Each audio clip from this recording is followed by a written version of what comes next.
بسم اللہ الرحمن الرحیم۔ کتاب مناظرہ رشیدیہ کا صفحہ نمبر 60 اور 61 ہے۔ مجلس برکات کا نسخہ ہے اور متن کی عبارت ہے فیجاب بما علم طریقہ من بیان صحت النقل والاثبات وتغییر الاصل۔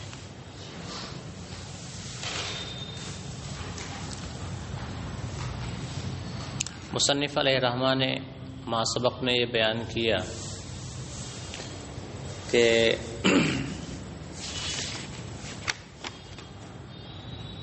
تعریف حقیقی پر بھی منع، نقض اور معارضہ وارد ہوں گے۔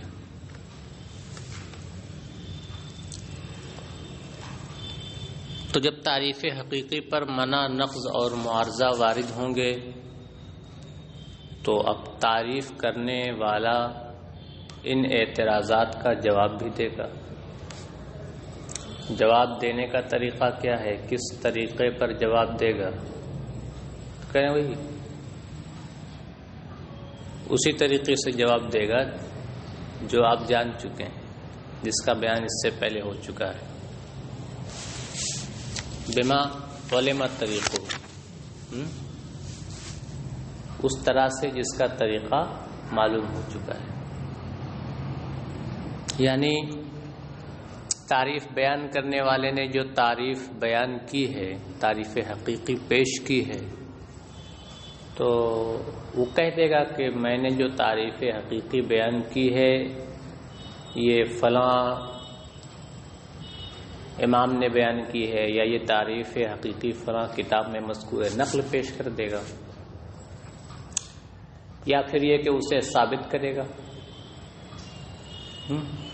یا یہ کہ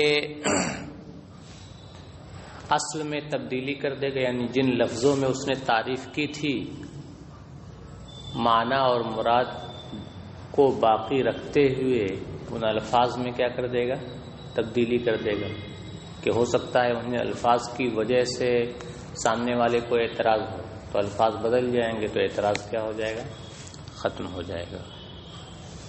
تو مصنف کہتے ہیں فیجاب بما علم طریقہ، تو ان اعتراضات کا جواب دیا جائے گا بما، اس طور سے، علم طریقہ، جس طور کا طریقہ معلوم ہو چکا ہے، من بیان صحت النقل، یعنی نقل کی صحت بیان کر کے جواب دے گا، والاثبات، یا اس تعریف حقیقی کو ثابت کر کے جواب دے گا، وتغییر الاصل، یا اصل کو تبدیل کر کے جواب دے گا۔ اب شارح علیہ الرحمہ کہتے ہیں کہ مصنف نے جو عبارت پیش کی ہے اس عبارت میں کچھ نقص ہے۔ مصنف نے کہا فیجاب بما علم طریقہ، جواب دیا جائے گا اس چیز کے ذریعہ جس کا طریقہ معلوم ہو چکا ہے۔ تو ما اس میں موصول ہے، اور طریقہ میں ہو ضمیر کا مرجع وہی ما اس میں موصول ہے، لہذا ما سے مراد شے ہوگا، تو جواب دیا جائے گا اس شے کے ذریعہ جس شے کا طریقہ معلوم ہو چکا ہے، یا ما سے طور مراد لیں، طریقہ مراد لیں تو معلوم ہو معنی ہوگا، تو جواب دیا جائے گا ان اعتراضات کا اس طریقے سے جس طریقے کا طریقہ معلوم ہو چکا ہے۔ تو عبارت یوں نہیں ہونی چاہیے، عبارت ہونا چاہیے یجابو بے طریق علما، ان اعتراضات کا جواب دیا جائے گا اس طریقے سے جو طریقہ کیا ہے معلوم ہو چکا ہے، کیونکہ ماقبل میں طریقے ہی بیان کیے گئے ہیں، تو بے طریق علما ہونا چاہیے تھا، بما علما طریقہ نہیں ہونا چاہیے تھا۔ وہی کریں وکان الاولا ان یقول بطریق اولا، اور بہتر تو یہ تھا کہ مصنف علیہ الرحمہ یوں کہتے فیجابو بے طریق علما، تو ان اعتراضات کا جواب دیا جائے گا اس طریقے پر جو طریقہ معلوم ہو چکا ہے، لأن الجواب انما یکون بالطریق المعلوم، اس لیے کہ ان اعتراضات کا جواب تو اس طریقے پر ہی ہوتا ہے جو طریقہ ما سبق میں معلوم ہو چکا ہے۔ تو جواب اس طریقے پر دیا جائے گا جو طریقہ ما قبل میں معلوم ہو چکا ہے. اس شے کے ذریعہ جواب نہیں دیا جائے گا جس شے کا طریقہ معلوم ہو چکا ہے. ما سے مراد شے لیتے تو ما کی ضرورت ہی نہیں ہے. بے طریقین علماء کہنا چاہیے تھا. وہی واستصحب فی الحدود الحقیقیت دون الاعتباریت کاللفظیت. آگے مصنف علیہ الرحمہ یہ کہتے ہیں کہ تعریفات حقیقیہ پر اگر سائل منع وارد کرے، سائل کیا کرے؟ منع وارد کرے، تو بعض اوقات اس منع کا جواب دینا مشکل اور دشوار ہوتا ہے.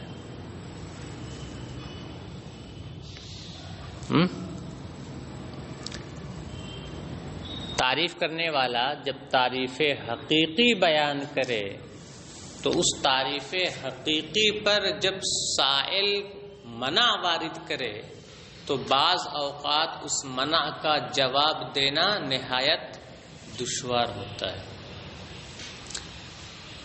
کیونکہ تعریف حقیقی یہ کیا ہوتی ہے؟ حد ہوتی ہے. کیا ہوتی ہے؟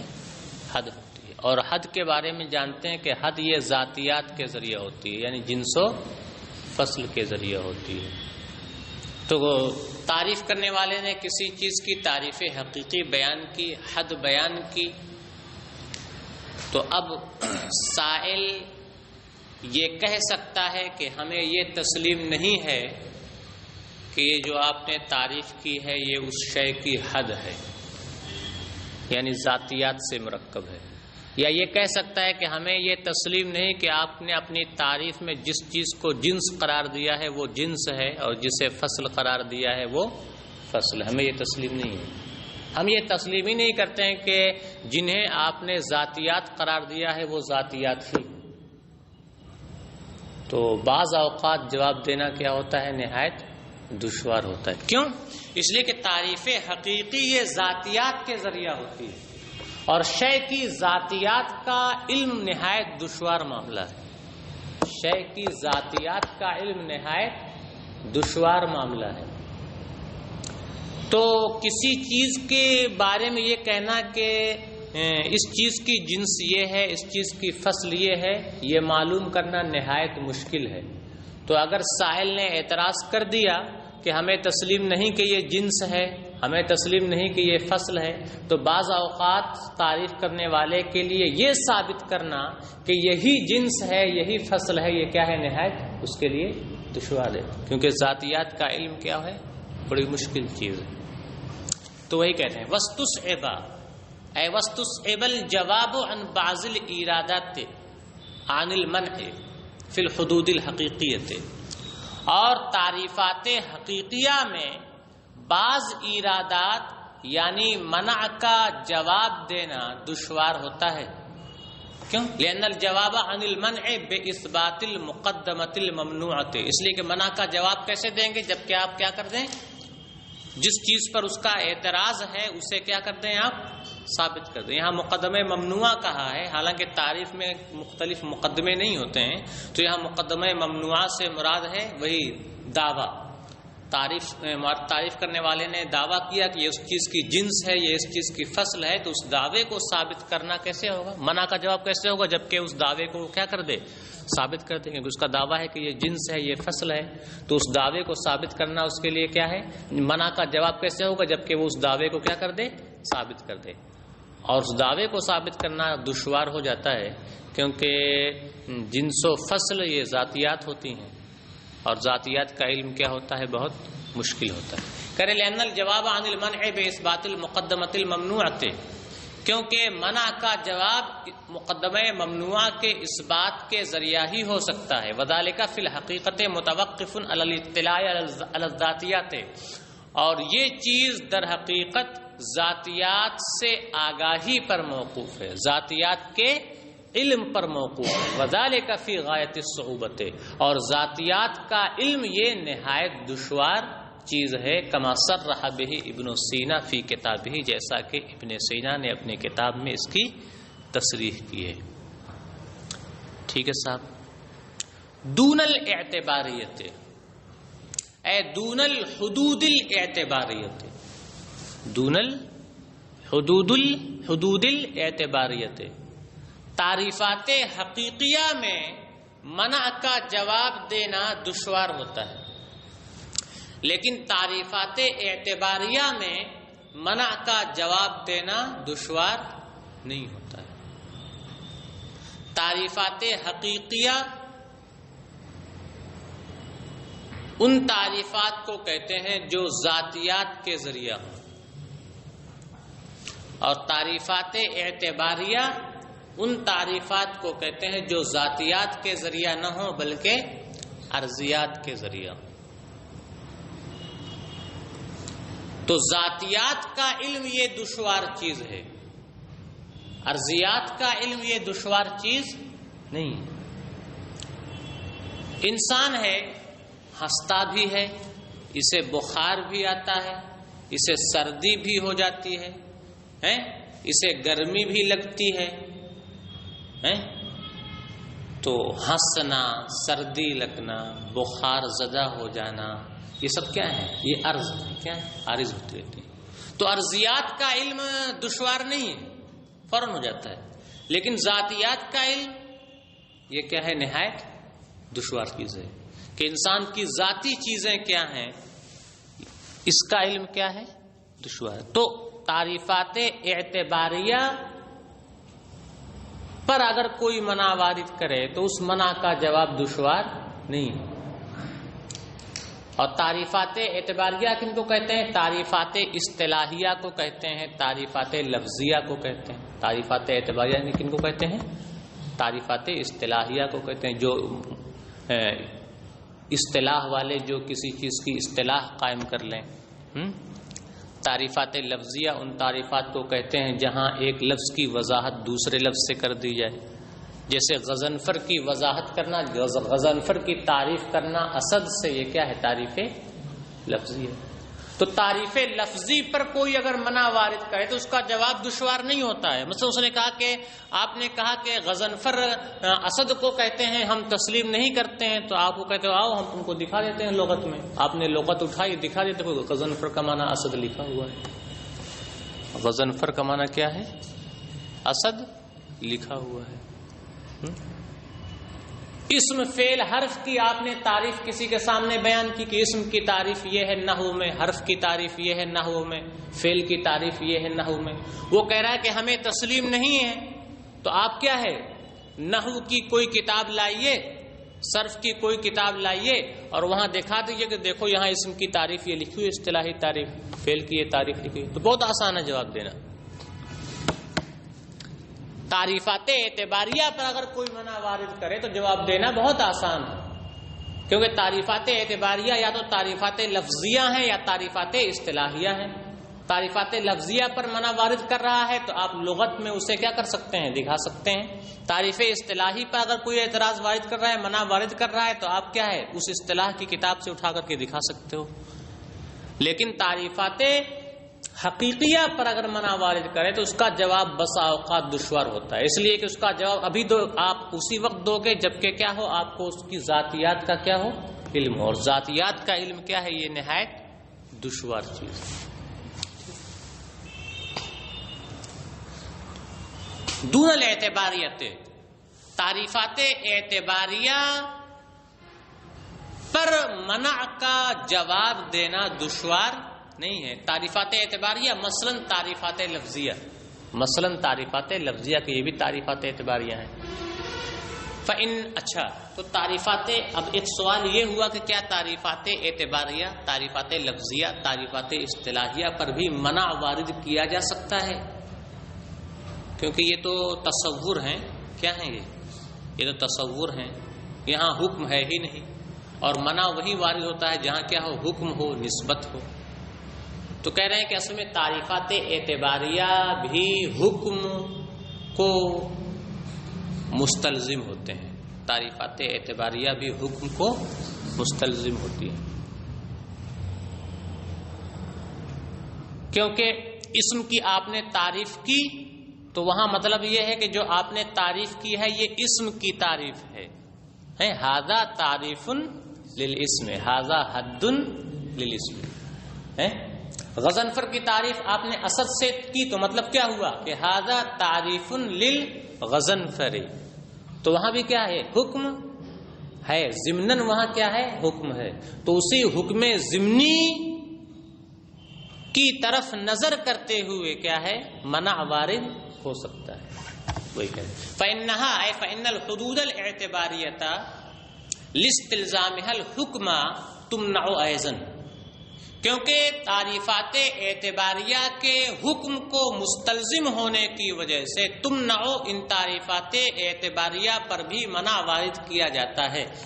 کیونکہ تعریفات اعتباریہ پر بھی منع وارد کیا جا سکتا ہے ان تعریفات اعتباریہ کے مستلزم حکم ہونے کی وجہ سے. کس حکم کو مستلزم ہے؟ بأن هذا حد له في الاصطلاح، بین طور اس طور سے کہ یہ کیا ہے؟ اصطلاح میں اس کی تعریف ہے، اس کی اصطلاحی کیا ہے؟ تعریف ہے. لما تمنع اللفظیۃ لاستلزامها الحکم بأن هذا معناه في اللغة، کیونکہ تعریفات لفظیہ پر منع وارد کیا جاتا ہے ان تعریفات لفظیہ کے اس حکم کو مستلزم ہونے کی وجہ سے کہ یہ لغت میں اس کا معنی و مفہوم ہے. فلا یخفی انہ کان الاولی علی تقدیر. اچھا حضرت صاحب یہاں مصنف کی آپ عبارت دیکھیں. عبارت کیا ہے؟ فیجاب بما علم طریقہ واستسعب فی الحدود الحقیقیۃ. تو ان اعتراضات کا جواب دیا جائے گا اس طریقے پر جو طریقہ کیا ہو چکا ہے؟ معلوم ہو چکا ہے. واستصعب فی الحدود الحقیقیۃ، اور تعریفات حقیقیہ میں دشوار ہے. استصعب کیا ہے؟ دشوار ہے. کیا چیز دشوار ہے؟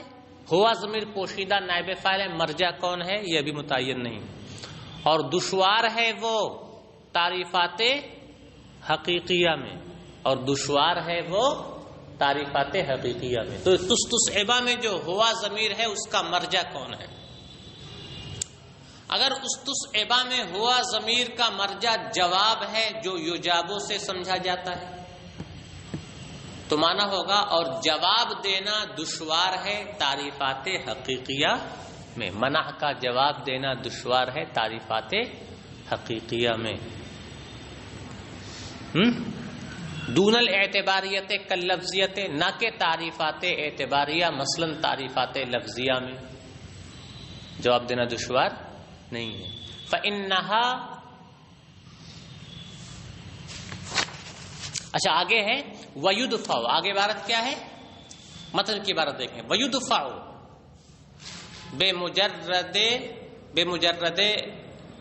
بمجرد نقل یا بمجرد نقل، اور تعریفات اعتباریہ پر وارد ہونے والے منع کا ازالہ کیا جائے گا محض بیان صحت نقل کے ذریعے. بیان صحت نقل کے ذریعے.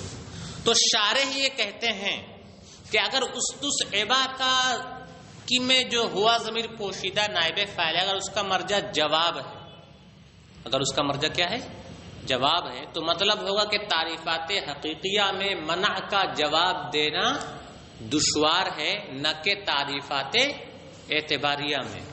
تو آگے جو یہ عبارت ہے وَيُدْفَعُ بِمُجَرَّدِ النَّقْلِ، اور تعریفات اعتباریہ پر وارد ہونے والا منع کو دور کیا جائے گا بیان صحت نقل کے ذریعے. تو شارح کہتے ہیں کہ یہاں یدفع نہیں ہونا چاہیے تھا. یہاں اگر یہاں چونکہ استصعبہ ہے اور استصعبہ میں ہوا ضمیر پوشیدہ نائب فاعل کا مرجع جواب ہے، جواب دینا دشوار ہے تعریفات حقیقیہ میں نہ کہ اعتباریہ میں، تو آگے ہونا چاہیے تھا فإنه يسهل. فإنه يسهل. تعریفات اعتباریہ میں جواب دینا دشوار نہیں ہے، کیونکہ تعریفات اعتباریہ میں جواب دینا کیا ہے؟ آسان ہے. فإنه يسهل، اے فإن الجواب يسهل، کیونکہ تعریفات اعتباریہ میں وارد ہونے والے منع کا جواب دینا کیا ہے؟ آسان ہے۔ اگر استصعبہ میں ہوا ضمیر پوشیدہ جو ہے اس کا مرجع جواب ہے تو پھر یہاں ویدفع نہیں ہونا چاہیے تھا، کیونکہ استصعبہ کا مقابل یدفع نہیں ہے، بلکہ استصعبہ کا مقابل کون ہے؟ یسہل ہے۔ صعوبت کا مقابل دفع نہیں ہے، صعوبت کا مقابل ہے سہل، تو یہاں عبارت ہونی چاہیے تھا فَإِنَّهُ يَسْهُلُ، کیونکہ جواب دینا کیا ہے؟ آسان ہے۔ تو اگر استصعبہ میں ہوا ضمیر پوشیدہ نائب فاعل کا مرجع جواب ہے تو آگے عبارت یدفع کی جگہ ہونی چاہیے تھا فَإِنَّهُ يَسْهُلُ، کیونکہ جواب دینا کیا ہے؟ تعریفات اعتباریہ میں جواب دینا کیا ہے؟ آسان ہے، یسہل ہونا چاہیے تھا۔ کیا ہونا چاہیے تھا؟ اور اگر استصعبہ میں ہوا ضمیر جو نائب فاعل ہے اس کا مرجع جواب نہیں ہے بلکہ منع مانے، کیا مانے؟ منع مانے، تب تو عبارت درست ہوگی، تب تو کیا ہوگی؟ عبارت درست ہوگی، لیکن مفہوم غلط ہوگا۔ مفہوم کیا ہوگا؟ غلط ہوگا، کیونکہ تب مانا ہو جائے گا وَاسْتُصْعِبَ الْمَنْعُ فی الحدود الحقیقیت، تعریفات حقیقیہ پر منع وارد کرنا کیا ہے؟ دشوار ہے، تو مطلب یہ ہو جائے گا حالانکہ تعریفات حقیقیہ پر منع وارد کرنا دشوار نہیں ہے، تعریفات حقیقیہ پر وارد ہونے والے منع کا جواب دینا دشوار ہے، منع وارد کرنا بالکل دشوار نہیں، منع وارد کرنا تو بہت آسان ہے۔ تو اگر استصعبہ میں ہوا ضمیر پوشیدہ نائب فاعل اس کا مرجع منع کو مانے تو عبارت ٹھیک ہوگی، لیکن مفہوم کیا ہوگا؟ غلط ہوگا۔ اور اگر استصعبہ میں ہوا ضمیر کا مرجع جواب کو مانے تو مفہوم تو صحیح ہے لیکن آنے والی عبارت اس کے مناسب نہیں ہوگی، کیونکہ آنے والی عبارت اس وقت ہونی چاہیے فَإِنَّهُ يَسْهُلُ، ٹھیک ہے۔ اسی کے بارے میں شارح کہتے ہیں، کہہ رہے ہیں کہ وَكَانَ الْأَوْلَى ہے نا، یہی ہے نا، ہاں، وَلَا يَخْفَى أَنَّهُ كَانَ الْأَوْلَى، اور آپ پر مخفی نہیں ہے کہ بہتر، پہلے عبارت دیکھ لو، وَلَا يَخْفَى أَنَّهُ كَانَ الْأَوْلَى عَلَى تَقْدِيرِ رُجُوعِ ضَمِيرِ اسْتُصْعِبَ إِلَى الْجَوَابِ عَلَى مَا نُقِلَ عَنْهُ قُدِّسَ سِرُّهُ أَنْ يَقُولَ فَإِنَّهُ يَسْهُلُ فِيهَا بِمُجَرَّدِ نَقْلٍ إِلَى آخِرِهِ۔ اگر ہم استصعبہ میں ہوا ضمیر کا مرجع جواب کو مانے تو بہتر تو یہ تھا کہ مصنف یوں کہتے، وَيُدْفَعُ کی جگہ یوں کہتے فَإِنَّهُ يَسْهُلُ فِيهَا بِمُجَرَّدِ نَقْلٍ أَوْ وَجْهِ اسْتِعْمَالٍ أَوْ بَيَانِ إِرَادَةٍ، یہ عبارت لاتے۔ اور آپ پر مخفی نہ رہے کہ استصعبہ کی ضمیر کو جواب کی طرف راجع کرنے کی تقدیر پر، جیسا کہ مصنف قدسہ سرہ سے یہی منقول ہے، مصنف قدسہ سرہ سے کیا منقول ہے کہ یہاں استصعبہ میں جو ہوا ضمیر ہے اس کا مرجع کون ہے؟ جواب ہے۔ اور آپ پر یہ مخفی نہ رہے کہ استصعبہ کی ضمیر کے جواب کی طرف راجع ہونے کی تقدیر پر، جیسا کہ مصنف قدسہ سرہ سے یہی منقول ہے، بہتر یہ تھا کہ مصنف یہ کہتے آگے فَإِنَّهُ يَسْهُلُ فِيهَا بِمُجَرَّدِ نَقْلٍ، کیونکہ عبارت ہوگی کہ جواب دینا تعریفات حقیقیہ میں دشوار ہے، نہ کہ تعریفات اعتباریہ مثلا تعریفات لفظیہ میں۔ فَإِنَّهُ يَسْهُلُ فِيهَا بِمُجَرَّدِ النَّقْلِ، کیونکہ تعریفات اعتباریہ میں جواب دینا آسان ہے بیان صحت نقل کے ذریعہ یا وجہ استعمال کے ذریعہ یا بیان ارادہ کے ذریعہ، یہ عبارت ہونی چاہیے تھی، ٹھیک ہے۔ وَلَوْ رَجَعَ ضَمِيرُ اسْتُصْعِبَ إِلَى الْمَنْعِ، اور اگر استصعبہ کی ضمیر منع کی طرف راجع ہو، کس کی طرف راجع ہو؟ منع کی طرف راجع ہو، اتَّصَحَ الْأَمْرُ بِلَا تَكَلُّفٍ، تو تب تو معاملہ بلا تکلف واضح ہے، لیکن مفہوم کیا ہو جائے گا؟ غلط ہو جائے گا۔ عبارت تو صحیح ہوگی لیکن مفہوم غلط ہو جائے گا۔ غایتہ انہ یرد علیہ انہ لا صعوبۃ فی المنع وانما هی فی جوابہ، ہاں زیادہ سے زیادہ یہ خامی لازم آئے گی کہ اس صورت میں اس پر یہ اعتراض وارد ہوگا کہ منع وارد کرنے میں کوئی دشواری ہے ہی نہیں، دشواری تو منع کا جواب دینے میں ہے. وبالجملۃ ھذا الکلام لا یخلو عن نوع خدشۃ. حاصل کلام یہ ہے کہ مصنف کی یہ عبارت ایک گناہ خامی سے خالی نہیں ہے. یہاں خامی ہے ایک گناہ. اچھا، تعریفات اعتباریہ پر اگر منع کوئی وارد کرے تو اس کا جواب دینا کیا ہے؟ آسان ہے. کیوں؟ بیان صحت نقل کے ذریعے جواب دے دے گا کہ میں نے جو تعریف اصطلاحی یا تعریف اصطلاحی بیان کی ہے، یہی تعریف مصطلحین نے اپنی کتابوں میں کیا کی ہے؟ بیان کی ہے. یا تعریفات جو تعریف لفظی میں نے کی ہے، لغت میں اس کا یہی معنی کیا ہے؟ موجود ہے. وَيُدْفَعُ الْمَنْعُ الْوَارِدُ عَلَيْهَا أي عَلَى الْحُدُودِ الْاعْتِبَارِيَّةِ. اور تعریفات اعتباریہ پر وارد ہونے والے منع کا جواب دیا جائے گا یا تو نقل کے ذریعہ اہل اصطلاح سے نقل بیان کر کے جواب دیا جائے گا. کما یدفع المنع الوارد اللفظیۃ بالنقل من اہل اللغت. جس طرح کے تعریفات لفظیہ پر وارد ہونے والے منع کا جواب دیا جاتا ہے اہل لغت سے نقل کر کے، کہ اہل لغت نے اس کا یہی معنی بیان کیا ہے.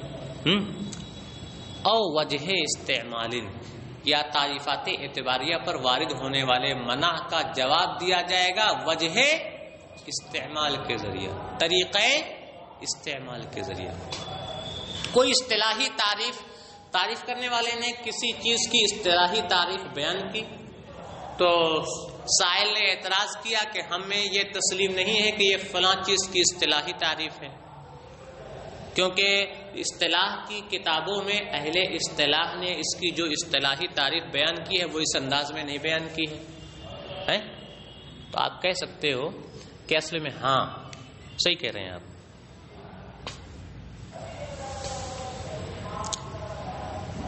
جو میں نے اصطلاحی تعریف بیان کی ہے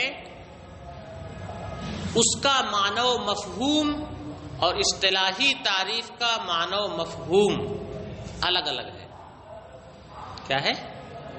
جس چیز کی میں نے اصطلاحی تعریف بیان کی ہے، اہل اصطلاح نے میں نے جو معنی و مفہوم پیش کیا ہے، میں نے جو مراد پیش کی ہے، وہ مراد کچھ اور ہے، اور اہل اصطلاح نے جو اس کی تعریف بیان کی ہے اس کی مراد، اس کا معنی و مفہوم کچھ اور ہے.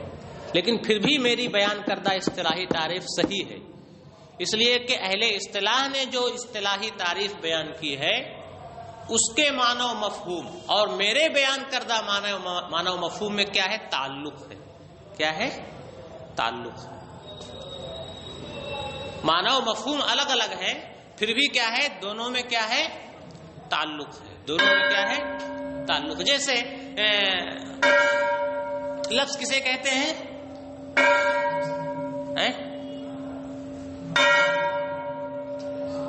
انسان جو کچھ منہ سے بولتا ہے اسے کیا کہتے ہیں؟ لفظ کہتے ہیں. انسان جو کچھ منہ سے بولتا ہے اسے کیا کہتے ہیں؟ لفظ کہتے ہیں. یا یوں کہہ لیجئے کہ اسم کسے کہتے ہیں؟ نام کو کہتے ہیں. اسم کس کو کہتے ہیں؟ نام کو کہتے ہیں. فعل کس کو کہتے ہیں؟ جس میں کیا ہو؟ زمانہ ہو. آپ نے وہ پڑھی ہوگی کہ فعل کس کو کہتے ہیں؟ جس کے اندر زمانہ ہو. اور جب ہم فعل کی اصطلاحی تعریف نحو وغیرہ میں دیکھتے ہیں تو اس میں کیا ملتا ہے؟ جو معنی مستقل رکھتا ہو اور اس کا ماضی، حال، مستقبل، تین زمانوں میں سے کسی ایک زمانے سے کیا ہو؟ تعلق ہو. وہاں اصطلاحی تعریف کا معنی و مفہوم یہ ہے، وہاں مراد یہ ہے. اور ہم نے کیا کہا؟ جس میں کیا ہو، مختصر لفظوں میں کہہ دیا، جس میں کیا ہو؟ زمانہ ہو. تو دیکھیے دونوں کا معنی و مفہوم، دونوں کی مراد کیا ہے؟ الگ الگ ہے. وہاں کچھ اور ہے، یہاں کیا ہے؟ کچھ اور ہے. لیکن دونوں میں کیا ہے؟ ربط و تعلق ہے. دونوں میں کیا ہے؟ ایک علاقہ ہے. تو تعریف کرنے والا کہے کہ ہاں وہاں کچھ اور تعریف مل رہی ہے اور ہم جو تعریف کر رہے ہیں وہ کچھ اور ہے، لیکن دونوں کے درمیان کیا ہے؟ ربط و تعلق ہے. تو ربط و تعلق بیان کر کے، یعنی طریقہ استعمال بیان کر کے جواب دے دے، یا بیان ارادہ کے ذریعہ جواب دے دے. بیان ارادہ کا مطلب یہ ہے کہ آپ نے کسی چیز کی تعریف کی، تعریف لفظی کی. کیا کی؟ تعریف لفظی کی. آپ نے کہا کہ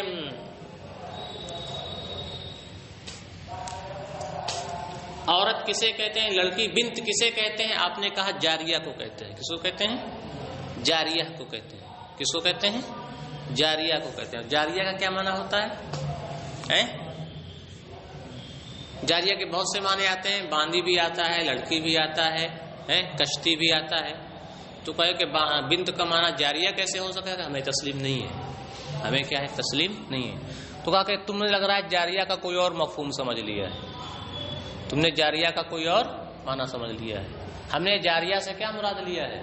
لڑکی مراد لی ہے. جاریہ سے کیا مراد لی ہے؟ لڑکی مراد لی, وہی ہے. اور تعریفات اعتباریہ پر وارد ہونے والے منع کا جواب دیا جائے گا یا تو اہل اصطلاح سے نقل بیان کر کے, جیسے تعریفات لفظیہ پر وارد ہونے والے منع کا جواب دیا جاتا ہے اہل لغت سے نقل پیش کر کے, اور وجہ استعمال یا طریقے استعمال بیان کر کے, یعنی معنی مصطلح اور تعریف کرنے والے کی مراد کے درمیان تعلق بیان کر کے, او بیان ارادت یا مراد بیان کر کے, بأن یقال بہی طور کے کہا جائے لا نرید ما یفہم من ظاہر اللفظ, ہم وہ معنی مراد نہیں لے رہے ہیں جو لفظ کے ظاہر سے مفہوم ہوتا ہے, بل نرید معنی آخر, بلکہ ہم اس سے دوسرا معنی کیا ہے؟ مراد لے رہے ہیں. وعلم ان اطلاق المنوع هناك بطریق الاستعارۃ. اچھا, یہاں ایک چیز یہ کہی کہ تعریفات حقیقیہ پر بھی منوع وارد ہوں گے, اور منوع سے کیا مراد لیا ہے؟ نہیں, تعریفات اعتباریہ پر جس طرح تعریفات حقیقیہ پر منع, نقض اور معارضہ وارد ہوتے ہیں, اسی طرح تعریفات اعتباریہ پر بھی کیا ہے؟ منع, نقض اور معارضہ وارد ہوں گے. تو یہاں منوع سے کیا مراد ہے؟ اعتراضات مراد ہے. منوع سے کیا مراد ہے؟ اعتراضات مراد ہے. یہاں جو اصطلاحی معنی بیان کیا گیا ہے معارضے کا, نقض کا اور منع کا, وہ مراد نہیں ہے. اس لیے کہ جو معنی مصطلح ہے منع کا, جو معنی مصطلح ہے نقض کا, جو معنی مصطلح ہے معارضہ کا, وہ تو دلیل پر وارد ہوتا ہے. کس پر وارد ہوتا ہے؟ دلیل پر وارد ہوتا ہے. تو یہاں تعریفات اعتباریہ پر جو اعتراضات وارد ہوتے ہیں انہیں بھی منوع کہتے ہیں. تو یہ منوع کا اطلاق ان اعتراضات پر یہ کس اعتبار سے ہے؟ ان سے معنی مصطلح مراد ہے؟ کریں نہیں, معنی مصطلح نہیں مراد. وہ معنی مصطلح نہیں مراد ہے جو فن مناظرہ میں ان کا ہے. تو پھر جب وہ معنی نہیں مراد ہے, مجازی معنی مراد ہے ان کا, دوسرا معنی مراد ہے, تو یہ اطلاق, تو ان منوع کا ان دوسرے معنی پر اطلاق کس اعتبار سے ہے؟ کہہ رہے ہیں کہ یہ حقیقی اعتبار سے نہیں ہے, مجازی اعتبار سے ہے, استعارہ تصریحیہ کے اعتبار سے ہے. کس کے اعتبار سے ہے؟ استعارہ تصریحیہ کہتے ہیں. کس کو کہتے ہیں؟ ایک مشبہ کو. استعارہ تصریحیہ میں کیا ہوتا ہے؟ ایک چیز کو دوسری چیز سے تشبیہ دی جاتی ہے, پھر مشبہ بہی کا صراحتاً ذکر کر دیا جاتا ہے, اور اس سے مشبہ کیا ہوتا ہے؟ مراد ہوتا ہے. جیسے علی بہت بہادر ہیں تو انہیں اسد کہا جاتا ہے. علی بہت بہادر ہیں تو انہیں کیا کہا جاتا ہے؟ اسد کہا جاتا ہے. تو دیکھیے, اسد سے شیر نہیں مراد ہے, مشبہ بہی نہیں مراد ہے, بلکہ مشبہ ہی مراد ہے, علی مراد ہے نا. تو دیکھیے, مشبہ بہی بول کر کے کون مراد ہے؟ مشبہ مراد ہے. تو مشبہ بہی کا صراحتاً ذکر کیا گیا اور مراد ہے مشبہ. یہ کیا ہے؟ استعارہ مصرحہ ہے. تو ایسے ہی تعریفات پر وارد ہونے والے جو اعتراضات ہیں, ان اعتراضات کو منع, نقض اور معارضہ سے کیا دی گئی؟ تشبیہ دی گئی. منوع سے کیا دی گئی؟ تشبیہ دی گئی. پھر مشبہ بہی ہی کو صراحتاً ذکر کر دیا گیا, منوع ہی کو کیا کر دیا گیا؟ صراحتاً ذکر دیا. حالانکہ ان منوع سے وہی معنی مصطلح نہیں مراد ہے, منع, نقض اور معارضہ, بلکہ مجازی معنی مراد ہے. تو استعارہ مصرحہ کے طور پر کیا ہے؟ تعریفات پر وارد ہونے والے اعتراضات پر جو منوع کا اطلاق ہے یہ استعارہ تصریحیہ کے طور پر ہے, حقیقی طور پر نہیں ہے. یا کہہ لیں کہ ہاں, منوع کا اطلاق ان تعریفات پر وارد ہونے والے اعتراضات پر منوع کا اطلاق بطور حقیقت ہی ہے. تو سوالوں میں بطور حقیقت کیسے؟ منوع تو کہتے ہیں منع اور نقض اور معارضہ کو، اور ان کا اصطلاحی معنی کچھ اور ہے. تو کہہ رہے ہیں جیسے، تو ایک جواب دے گئے کہ جیسے اہل اصطلاح نے منع، نقض اور منوع کو ان مصطلح معانی کے لیے وضع کیا ہے، ایسے ہی ان اعتراضات کے لیے بھی منوع کو کیا کیا انہوں نے؟ وضع کیا. یہ دوسری وضع ہے. تو دوسری وضع کے اعتبار سے حقیقت ہے وہی. وعلم ان اطلاق المنوع یعنی المنع والنقض والمعارضہ وجاء فی کلامہم اطلاق لفظ المنع علی کل واحد منہما. اور یاد رہے کہ منوع یعنی منع، نقض اور معارضہ کا اطلاق ہونا کا وہاں، یعنی علی الاسئلۃ الواردۃ علی الحدود، تعریفات پر وارد ہونے والے سوالات اور اعتراضات پر. یاد رکھیں کہ تعریفات پر وارد ہونے والے سوالات اور اعتراضات پر منوع کا اطلاق یعنی منع، نقض اور معارضہ کا اطلاق بطریق الاستعارۃ، بطور استعارہ تصریحیہ ہے. سمجھ گئے صاحب؟ وجاء فی کلامہم اطلاق لفظ المنع علی کل واحد منہما.